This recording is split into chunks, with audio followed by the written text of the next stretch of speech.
Okay, over to Liz. So it's some interesting facts here. I think we all know that we all have too many things everywhere, things we don't use.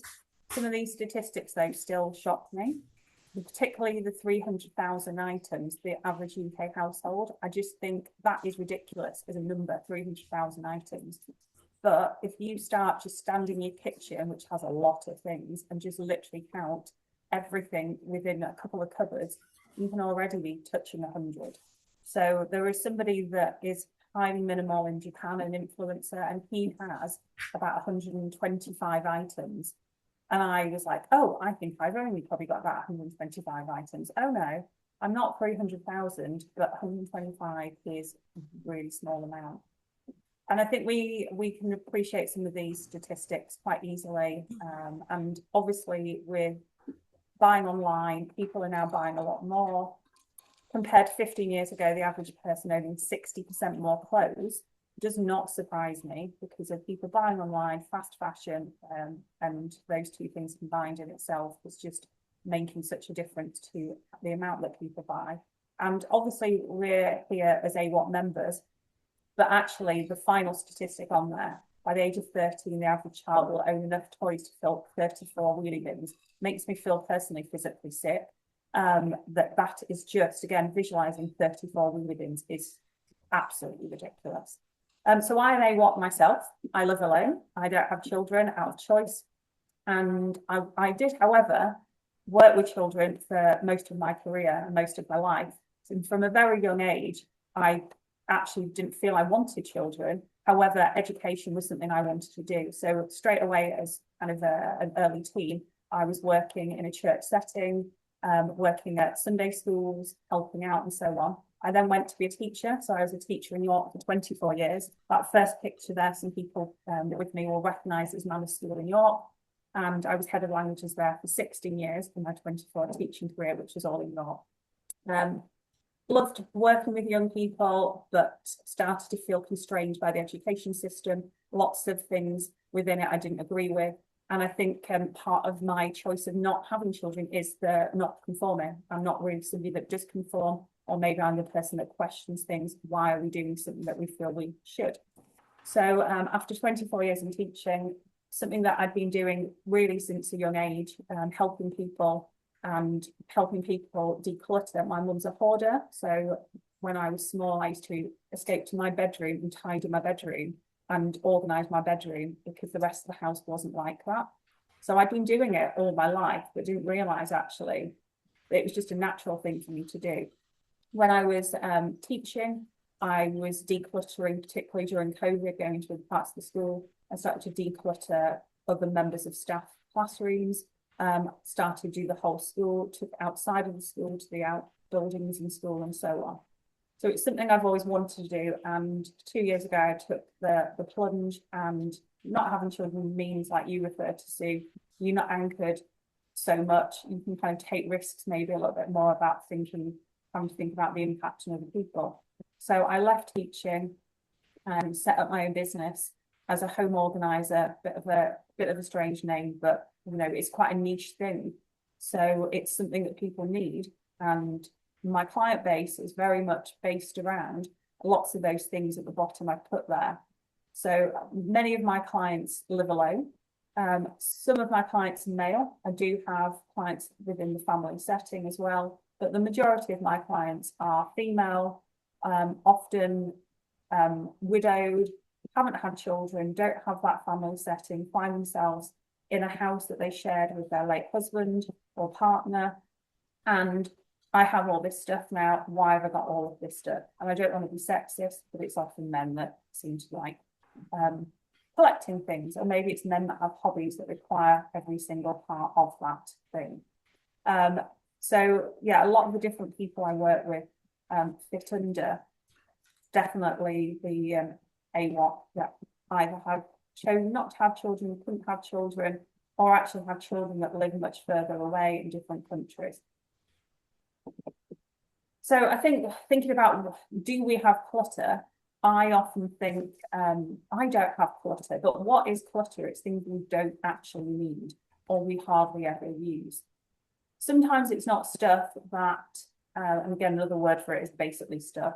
Sometimes it's not things that we've imposed on ourselves. So we may have inherited things from other people, from parents. We may be given things.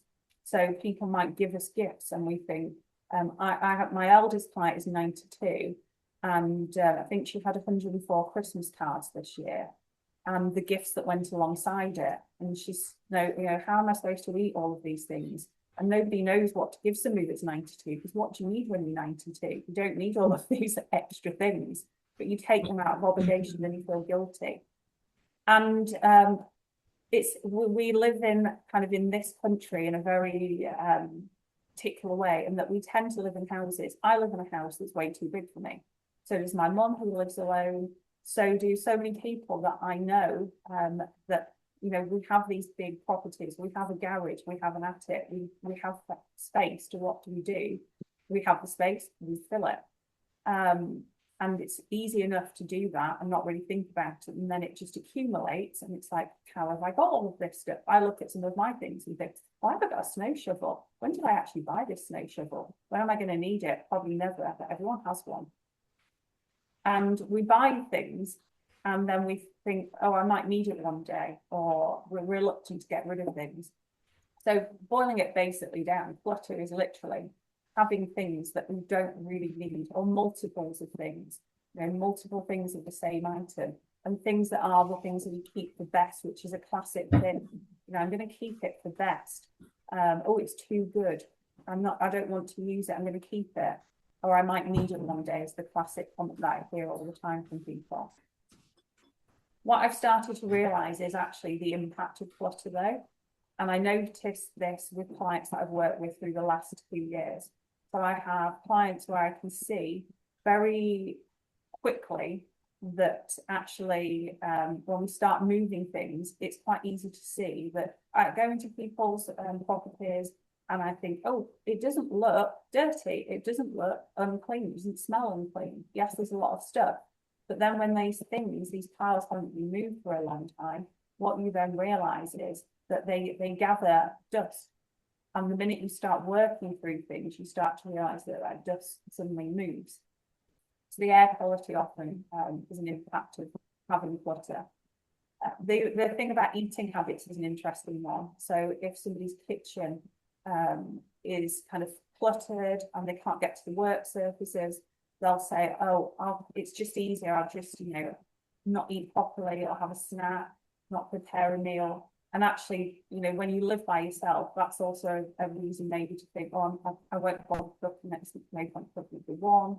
And that's something easy to do as well. But actually, the impact it has on poor eating can be a problem. And overeating might seem a bit strange, but again, because you buy more. I have a client who's guilty of this.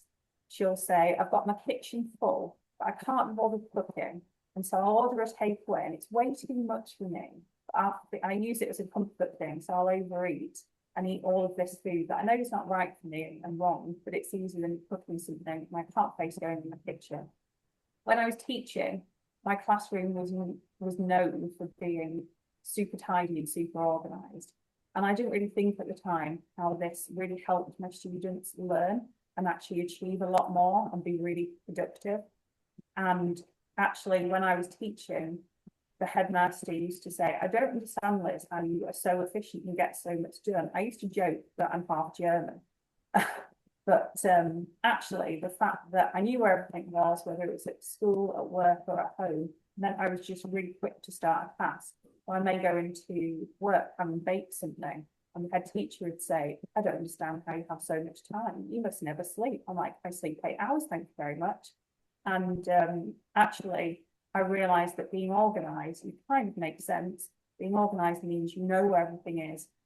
But that really impacted on my students because I made them be organized with their exercise books. They knew where everything was in my classroom, how to access resources and so on.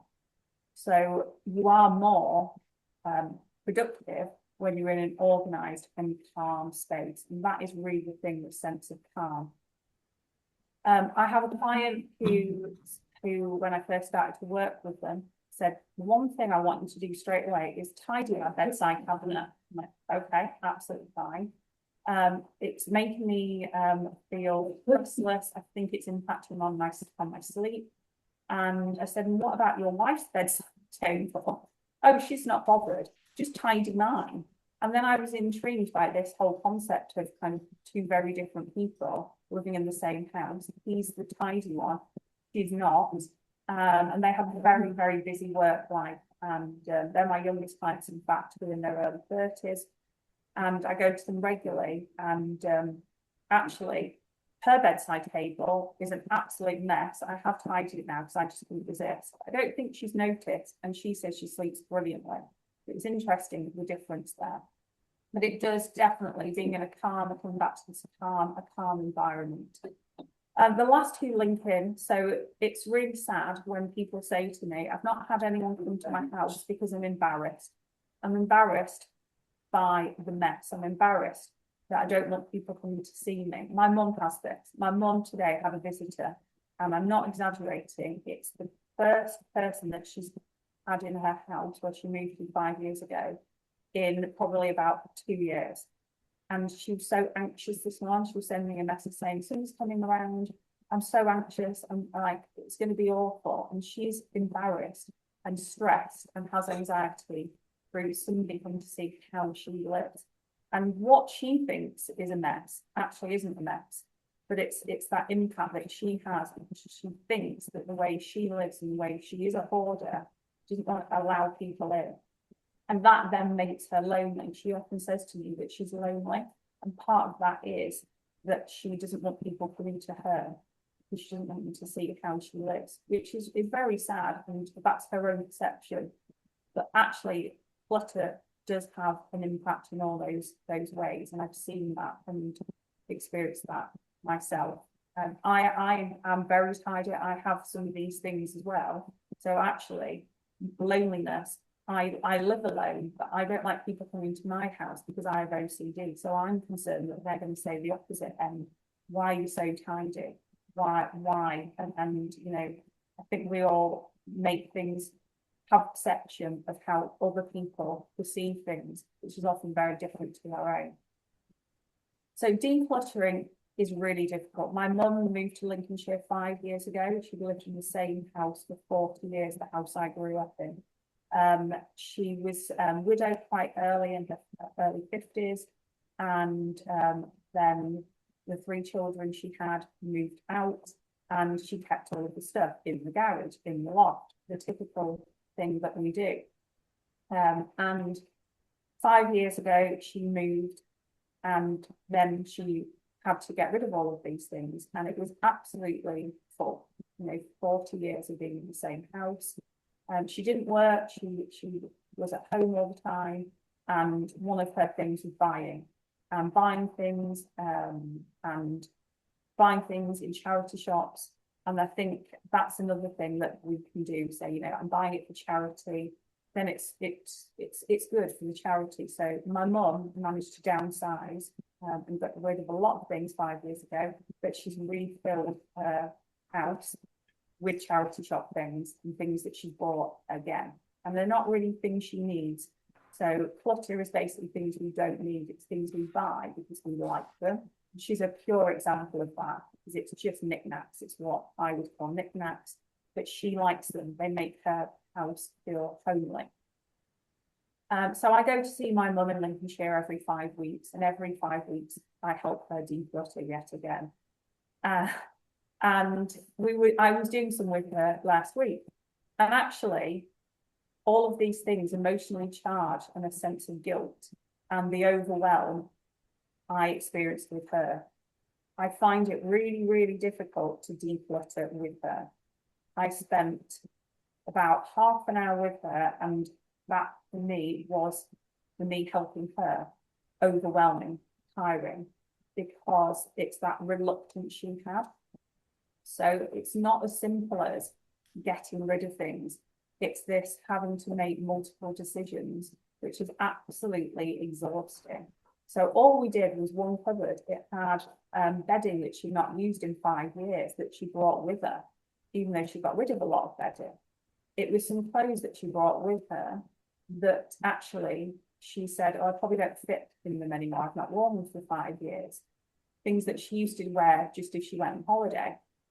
So we did one cupboard in half an hour, and doing decluttering with somebody that you know is really difficult. And I must admit, about 10 minutes in, I said to her, which sounds awful, if you want to be nice to me, if you want me to be nice to you, you can pay me.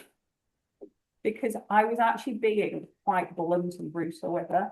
And I kind of thought, actually, I'm doing all the things that if I was working with a client, I actually wouldn't do. I wouldn't be so kind of abrupt. I wouldn't be so impatient. Because it's somebody I know, I think I was just like, oh, you just don't need it, get rid of it. But I don't know if I should get rid of it. So one of the things I say about, decluttering is doing it with somebody in your family is the worst thing you can do, because that's when you start to have arguments, which we did in that very short space of time. Because it's not, I was like, I know you don't need it, just get rid of it. But it's not as simple as just get rid of it. A lady here today said she doesn't drive. So how do you get rid of it? My mum's was the same, like we ended up with 2 bagfuls. They're a charity, and what do I do with them now? So I ended up driving them back to York. And I took them to a charity shop here, but it's not that simple. The emotions of it, to me, it's just a piece of bedding. But my mum then starts telling me the story of, oh, I have that in such and such a bedroom, and I bought that such and such. And it's all of that, which actually doesn't actually mean anything, but it evokes all these memories. And yes, some things are sentimental. Clothes, they're just bits of fabric. But my mum was saying, oh, that's the dress that I wore for that occasion, because she associates it with that. And a word I hear from every client I go to is I'm overwhelmed. Absolutely every single person I go to, whether it's 5 minutes into the conversation or an hour into the conversation, overwhelming is what they say to me. And I must admit, I got overwhelmed with my mum. I was like, I don't think this is working. Let's stop. I'm overwhelmed. And I have had that with a client as well more recently, where I just was asked to do something in their home where I've worked with them regularly, and they said, can you do our double garage? And I'm like, I looked at it and I'm like, where do I start? So I actually took my own advice there, and I got somebody to help me with it, because I was like, I am overwhelmed. And that does happen to all of us, but for very good reasons, because it's this multiple decision making. Do I need it? Do I want it? Is it sentimental? Could somebody else use it? The classic what if? I paid good money for it. I don't want to just give it away. I don't know where to give it to. And it's this whole catalogue of decisions that you have to make. And making that for multiple items is really, really difficult. So when I work with people and when I advise people, it's really preparation is key, because actually it's very easy to start and give up straight away. So if I'm working with somebody, it's kind of, and I should have done this with my mum, so I just thought of it with my mum last week, and I do this repeatedly with her. So I should know better, but working with her, we just butt heads because we're so different. We're both opposite ends of the spectrum. So kind of when we've gone through her things, I have a few things at hers, and I said, you know what, I don't need any of these. And I just put them all in the bag. And she's like, what have you done that for? I'm like, I don't need any of them. I don't need multiple things at your place and my place. They're things that actually I felt guilty because she got them for me. And then she started to pull things out of the bag.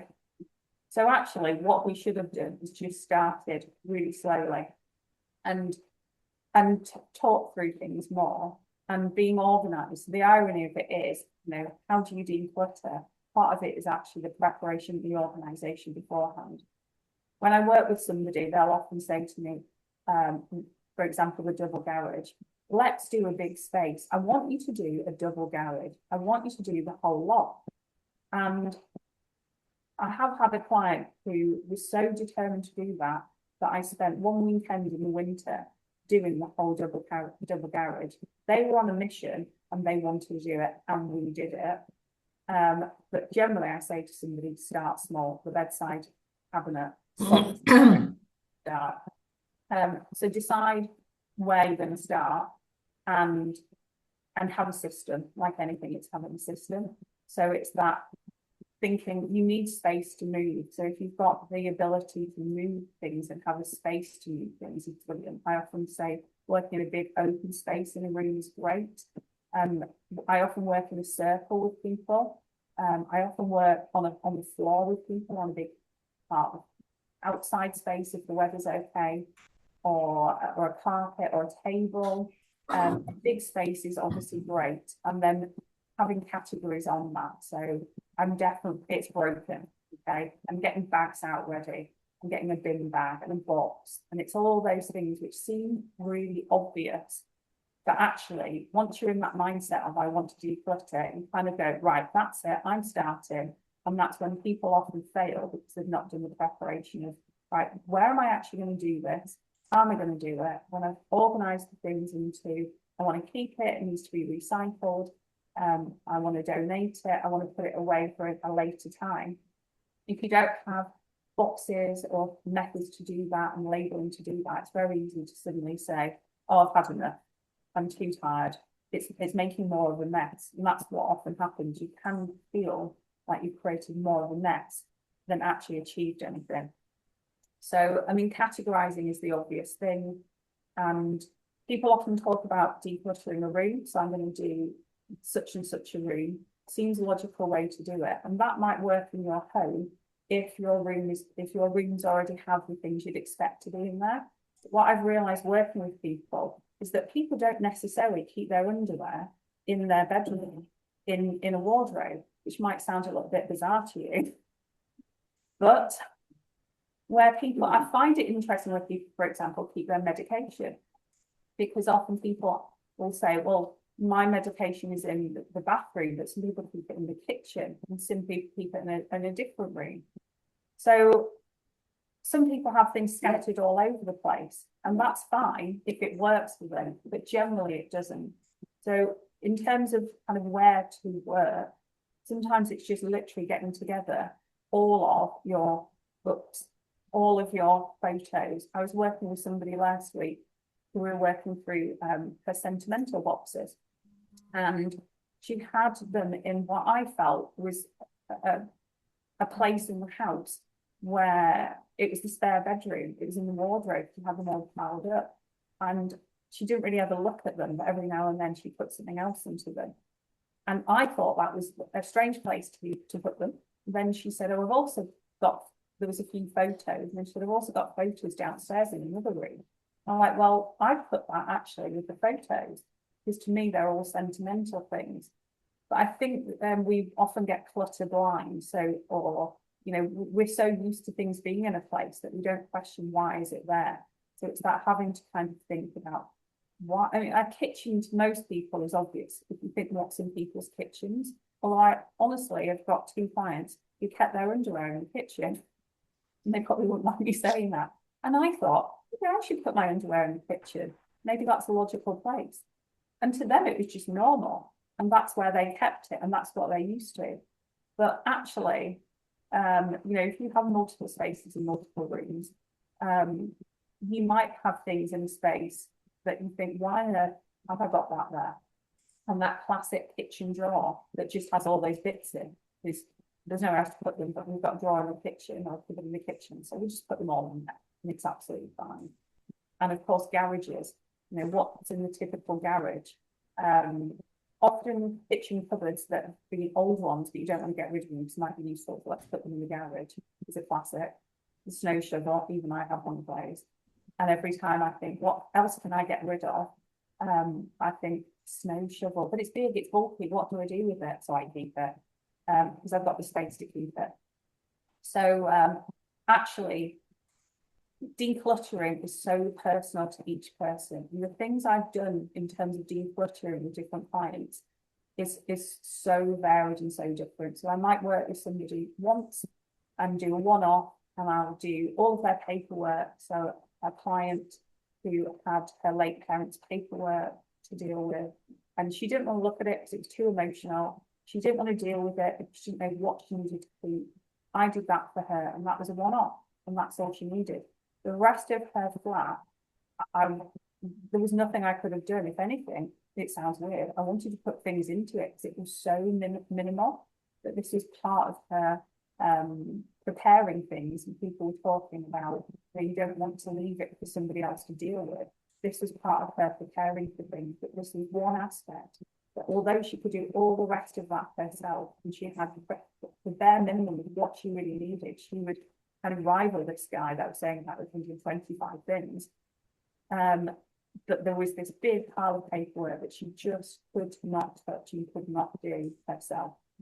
So what I do with people, yeah, it's just, so it's fascinating, and it is very emotional for them and for myself as well, because people obviously start telling me stories, and I find that element of it absolutely fascinating, and it's quite cathartic for them as well.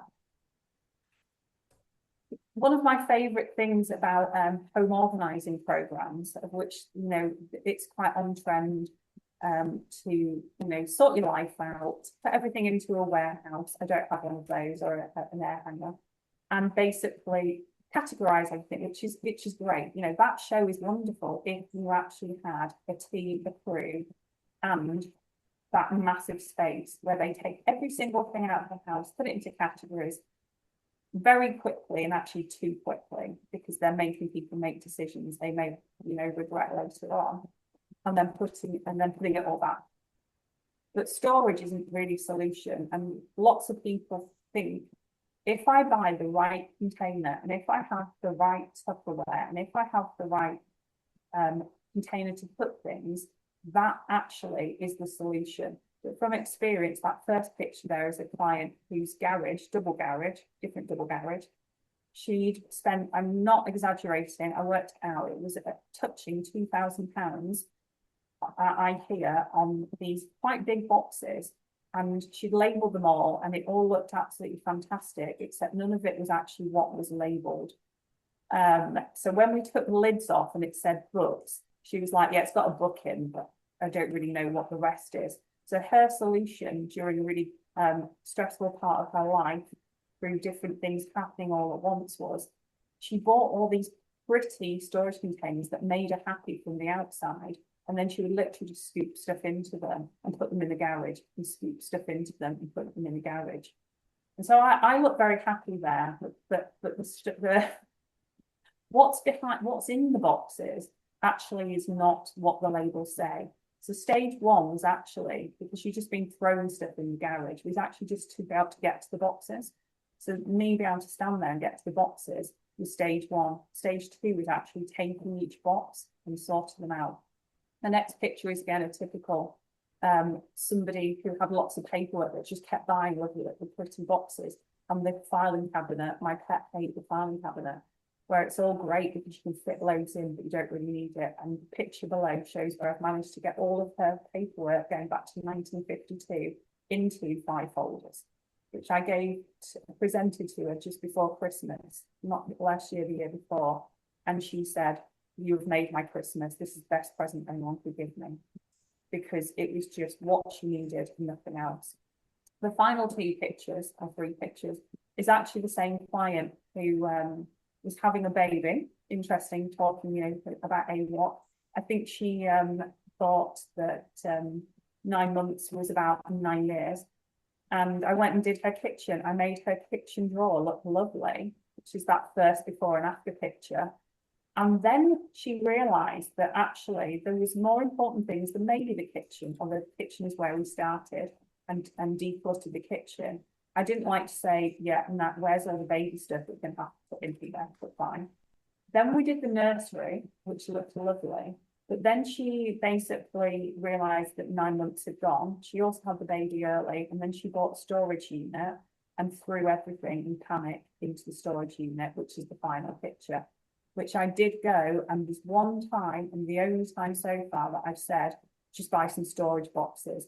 I actually said to her, you need to get some storage boxes, but get clear ones. And I went and took everything out of that storage unit that had been thrown in, put it into clear boxes, stacked them up, because shelving is not necessarily the solution there. You just literally put in a box on a shelf. It's like double storage. And we just stacked it up for her to come back to, but at least you could see what was in the boxes and they were labelled. So storage is definitely not the solution, but actually one of those statistics was that the use of storage units has tripled, and that does not surprise me. We're buying more, we're running out of space in our house, or people inherit things, they put them into storage units. And storage is definitely not the solution most of the time. It looks lovely, but you're just buying more things ultimately. Methods are really good. So I have several methods that when I get to work with somebody, I quite quickly work out a method that works for them. I have 2 clients who are moving out. So we have somebody here today that was saying they're moving. It's when you move that you realise how much stuff you have. I often joke to people, if I had to move tomorrow and gave me 24 hours notice, I would actually some weird sick way want to try that out and see if I could do it, because I'm pretty sure I could, because I know where everything is, but I've still got a lot of stuff. You know, I live alone in a 4-bedroom house with a garage, and it's not like my rooms are empty. So I say that tongue in cheek, but actually, if you know you're moving, you have to do it. And it's that whole thing, actually. Do I really want to have to deal with it at the other end? So moving out of having this longer term plan is a really good incentive. And my mum did that and didn't take it all with her. She actually managed to condense a 4-bedroom, 40-year-old house, been in the property for 40 years with 3 kids. And she managed to get it all into one tiny, tiny little van, saying that there was stuff left that they were like, no, you didn't include this, but there were generally bits of furniture. She still refers to though, oh, I left that, I didn't bring that with me. But that's just really like things like silly things, like there was some food she was referring to, but actually she doesn't need it, she just remembered it. The 6-month rule is an interesting one. I'm not sure that this necessarily works for people, but it's where you basically say, I'm not ready to let go of it, but I don't think I need it, and you put it away for 6 months, and then in 6 months' time you go back and go, oh, I didn't miss you. So, you know, if you're reluctant to let things go initially, it's actually putting things to one side. Although I do have a client that is quite good at doing this, and she can't remember what it is, and then we'll go through it again. So what we've started to do, she has children, and she doesn't like waste, which is brilliant. So what she'll say is, oh, I'm going to keep it because my other daughter might be able to use it in the future. Or if they have kids, which I find a little bit difficult to hear, you know, and she's already assuming, actually she didn't say if, she says when they have kids, I'm like, okay, I'm not having this conversation with you. When they have kids, their kids could have it. And she's from a family where there is a lot of passing down. So she's got things, and she's 40. She's got things that her kids use that were hers when she was little, which is lovely, but she has so much stuff. So the 6-month rule is something we use where it's putting it away and then coming back to it, but you need to label it, otherwise you're just literally going through it again. Ohio, I do myself. So this is only handle it once. So there's a lot of digital clutter that we have, and this was originally designed as a method for only dealing with it once. So I'm looking at an email, was the original thing. What do I do with it? I don't let it just sit there. I action it and delete it if I don't need it, or I star it, or I put it into a folder because I've actioned it. But actually I use Ohio. I've almost got Ohio so ingrained in my head that I do it now. I find myself doing it with things like clothes. So I'll take clothes off, and I'll put them down on a chair, and I'm thinking, no, either put it in the laundry basket or hang it up, Ohio, or a tea towel. It's like I find myself doing a lot with things. It's literally, you pick it up, you only handle it once. It's not like, oh, I don't know what to do with it, so I'll put it to one side. It's the classic, I'll put it to one side. I have clients I work with who I have to pretend sometimes I don't see. So they will put things to one side, like out the way, and I'm like, they're doing this, they're kind of squirreling it to one side. And you know, I don't want to deal with it now. So it's trying to deal with it there and then is the Ohio method, only handling something once, only literally like touching something once. FIFO tends to work with food more and cleaning things. I think, you know, when I was at my mum's last week, she opened up the food cupboard, and I think her amount of food is probably 4 times, 5 times, I think, about a freezer. Again, it's kind of this, I think COVID is guilty of this thing where we, you know, we all suddenly felt that what if, and we bulk buy, and we need to have like tins and tins because, you know, what if? And almost now we should really be in a society where largely we should be buying less, because for most of us, for a lot of us, I guess, not everyone, I appreciate, it's easy to access food. You know, people get things delivered, but actually that's not stopping people having way too much food and food that they're not using. And actually tins is a really good example of this. So FIFO is where it's first one, first out. So it's kind of rotating things, you know, what we might go and buy the same things every week. Online shopping, grocery shopping is terrible for this, that you kind of see people that just will have the same thing delivered every week, whether or not they've used the 5 tin things or not. And so, you know, it's, if you have them, putting them to the back and putting them to the front, and things like in the freezer, making things visible. And that's a key thing, making things visible so you know what you have is really important. So that tends to work, but mainly food. The 80-20 is great.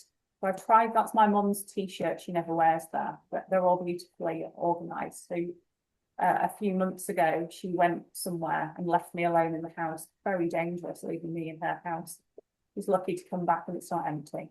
But she came back, she took one look at me and she said, "What have you done?" I've been gone maybe about an hour. I said, "I've done your t-shirts." She went, "Oh, okay." And she's got a chest of drawers that she did bring from her previous house. And she has t-shirts, and I think it's 5 sets of drawers. And I pulled them all out and put them into colours, folded them. And then I said to her, "Look," and she went, "Yeah, I don't wear most of them. I think I can probably get rid of them all." I'm like, "Okay, that's absolutely fine." So I now am going to pull them out, and you can see, actually I don't even need to pull them out. You can see the edge of them. She said, "Oh yeah, I know what those all are. I don't really need it, really most of those." But the beauty of that was that you could, it's the 20%. So I've left this gap in the middle where actually you can move them along. So you can like literally slide them along and push them forward and something. So you can see what you've got. But with things like tin cupboards, we tend to fill everything because we feel that then it looks better. We have this sense of achievement if something is full, whether it's tidy or not. So if something, I mean, interestingly, whenever I work with anyone, I'll empty everything out of a cupboard. We'll put it in tidily and we can't fit it all back in because it's organised, and that actually takes up more space than it shove it all in. Shove it all in, actually you just ram it to the top. You just shove it all in and it all fits, and you squish it in, it fits perfectly. You can't actually access anything. You can't actually see anything. And that's the difference. The 80-20 is trying to leave some space, not to necessarily fill that space, but to actually get to the things and move things around. That one does work very, very well. It's trying to not have this thing where we feel we have to fill to the rafters. And then finally, a lot of people say, you know, I appreciate this, I understand all this, I can see this is my situation. That's interesting, it gives me food for thought. Some people sometimes want to read a little bit more into it. And these have all been programs as well. So I'm sure you've all heard of the middle lady, Marie Kondo. She has had children now, interestingly. She took a career break, and probably now her house doesn't spark joy as much. But she was very minimal, super minimal. And she had this thing about sparking joy. And actually, when I look back now, I've always kind of been the organiser, and what I do now, I was doing it all my life, even in the classroom.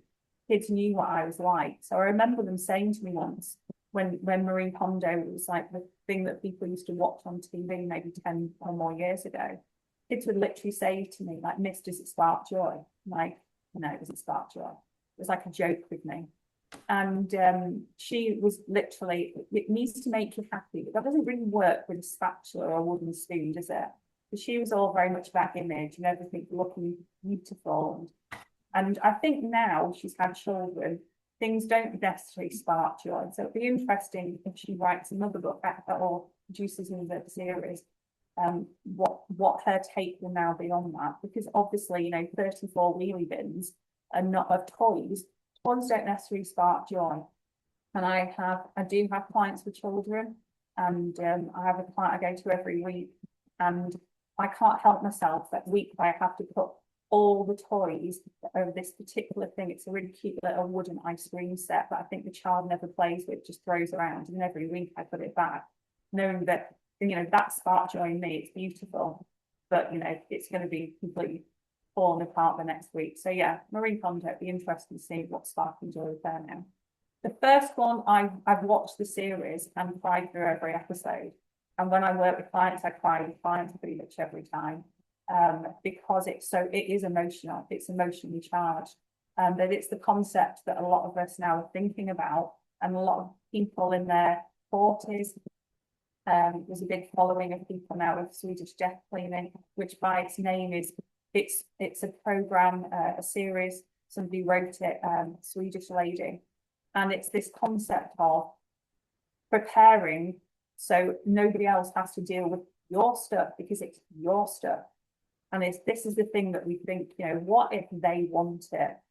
Well, if they wanted it, they could have it now if it means that much. And actually, my mum's been quite good with this. She started to say to me, it's quite awkward to be fair. She started to say to me when I visit her now, is there anything you would like? I'm like, we've got completely different taste. No, I don't want anything really. But I'll take something, like a little trinket, something small that means something. And I'll put it in my house, and I will take something I actually genuinely want. But to be fair, she's done it the last 3 times. And I think next time I'm going to have to take like a cuddly toy, which is not going in my house. If I need to lead by example, I'm not going to take it through guilt and a sense of obligation. But actually, that is people who are thinking ahead and thinking it's a terrible thing to watch, because it might be people that are terminally ill and different situations. And they are thinking, I don't want to basically leave my stuff to other people to deal with, because ultimately it's hard enough for you to make a decision about, let alone somebody else. You either think I don't need any of it, or you want to keep it all. And that's really, really difficult. And the last one is 2 ladies who actually do a lot of online stuff. So you're interested in kind of not reading a book necessarily, but they do lots of things online. They do weekly things that you can join. So those 2 ladies on the last one, Leslie and Ingrid, I follow them online. I get an email every week. You can join up to different talks they do, different Zoom talks. And they're really interesting. They talk through different topics. So one week it might be to talk about photos. One week it might be books. So they're really good and do a lot of online things. So I think, Sue, that's probably gone over the time, but I've tried to be. That's lovely.